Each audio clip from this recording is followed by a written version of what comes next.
quarterback Daniel Jones. Cleveland did with Baker Mayfield, and now they can't move him. They don't want to get locked in. Now, if he's great this year, franchise tag him, but this is the right move. He was a reach at number 6. My question about Daniel Jones was always this. He had a great offensive coach at Duke, and in 3 years completed 59% of his throws. When they drafted him, I said, I don't see a number 6 pick here. But, in the end, when he cut down on turnovers, he's okay, but he's not accurate enough. He's fairly athletic. There's no reason to overly commit to a player who has kind of been pedestrian. I've always had my rule. You got to be a top 12 quarterback in the NFL. Historically, especially now as it to become more quarterback-centric league, you got to be a top 12 quarterback in the league to win a Super Bowl. I've always argued Derek Carr is in that. Derek Carr is sort of the cutoff. I think he's in the 10, 11 area. My staff yesterday, sadly, doesn't even think he should be in the league. The point being is Daniel's not close to that. I don't even think he's close to 15. So what's the point? So if you have a top 12 guy, don't pick up the phone. Anything after 12, if you get calls, pick the phone up. And so the GMs and owners in this league, they want to pick a quarterback and not have to pick a phone up for 10 years to deal with this position. And so I was told, and I think I said this on the air, Dable didn't see him as the future. He just got out of a relationship with Josh Allen. I'm sorry, you drive a Mercedes for your entire life, and then you get, the Prelude. It doesn't quite feel the same pulling into the driveway. So he went from Josh Allen. He wasn't a fan of this. The Maras, though, felt like, this is our guy. If it was a strong quarterback draft, the Giants would absolutely pick a quarterback. Absolutely pick a quarterback. They can't. So, listen, if Daniel does well, you franchise tag him. But this is the right move. You just can't keep – and by the way, this was my thing on Baker. Once you pick up the fifth-year option, you get into a space where you're paying him $18, $19 million. I think he would have made $23 million. You're not going to be able to move Daniel Jones next year for $23 million. You're stuck with him. And then you're looking for a quarterback, and then you bring a quarterback in. You can't get rid of Daniel Jones. You're paying him. This is the right move. And I think once you hired Brian Dable, who had just worked with Josh Allen, you can't go from that to this. There's no way that Brian Dable is like, I can make that okay. I mean, literally, Daniel Jones, the issue is the way to make it work is virtually no turnovers because he's not talented enough like a Josh Allen or Mahomes to have turnovers. He's not going to be a perfect quarterback, right? So he wasn't at college with a great offensive coach. So this is the right move. I think both the Jets and the Giants, especially the Giants, clean up your offensive line. Get that thing, because you're drafting a quarterback next year. Figure out the offense. Your defensive line's actually pretty good. I kind of like your defensive line. Get the offense figured out for next year. It's the same way I feel about the Atlanta Falcons tonight. You got this great tight end, Calvin Ridley, back after next year because of the gambling stuff. Go get Garrett Wilson of Ohio State. So when you get a quarterback, he's got two good receivers, a Hall of Fame level tight end talent. And, tonight Atlanta should receivers and O-line. Get that offense ready.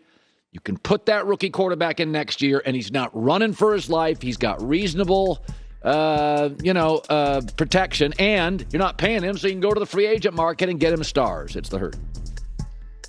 Continue to percolate this morning, Niners-Jets. And today, the Jets and Niners are reportedly talking about a deal for the star wide receiver. I'm going to take it from both angles. The Jets do a lot of things poorly and have made a lot of terrible decisions, and they seemingly overpay for average players all the time. But Deebo Samuel to the Jets, let's take the Jets' perspective, is not a terrible idea. So let's look at the big picture. He's a really good player, and he's a star player for a franchise that doesn't have one. Buffalo is absolutely loaded. New England's got a great coach, the best ever, and Mac Jones in year 2. He'll be stabilized. And Miami, massive upgrade offensively. And you finished 4th last year. In fact, the Jets didn't finish just 4th last year. They finished 5 games back of 3rd place Miami, which was the largest gap in the league for any 4th place team. The top of your division's great, and New England and Miami are significantly better today. Yeah. What do the Jets do well? What are the Jets? You know what they are? Crossing their fingers that Zach Wilson, like they did with Sam Darnold, can pull them out of this mess. That's the franchise. I didn't like Robert Saleh as a hire. I said it at the time. Everybody in that division, he was never going to be better than Belichick as a head coach. Sean McDermott as a head coach. They're great defensive coaches. At the time, Brian Flores was a great defensive coach. So, we don't know about Miami's new coach. So let's just think about this. The Jets were blown out 8 times. They got 9 picks. They don't need 9 picks. What they need to do, this is what I would propose. I would give the 49ers my number 10 pick. They've got a 4 and a 10. Keep the 4. Go get an offensive lineman because they're moving off Mikael Becton. And get Deebo Samuel. Give the Niners the 10 and their 38th pick top of the second. So you're going to be, after the Tyreek Hill move by Miami and Kansas City, you're going to have to give up 3 picks. I'd give up the 10 pick, I'd give up the 38 pick, and give up like a 3rd rounder next year. Because you're still rebuilding. You don't want to give up all your picks. To me, this makes a lot of sense. A 1st rounder this year, a 2nd rounder this year, and a 3rd pick next year. That's about what you're going to have to give up. I mean, your head coach, you have no idea. My guess is won't work. Your roster's weak. The division's got a star team in it and the best coach in football history. And Miami made major upgrades. You do not do anything particularly well. Now, the good news for the Jets, though, is that you went and got a receiver last year named Elijah Moore. He looks really interesting. And you also went and got a running back, Michael Carter, and he looks really interesting. So you don't need to go with your 1st pick or your 2nd pick or your 3rd pick. You don't have to go running back. It's an offensive league. You got your quarterback, right? So you like your quarterback, you like your running back, you like Elijah Moore. Going to have to draft one of those early picks, your left tackle. It's a great tackle draft.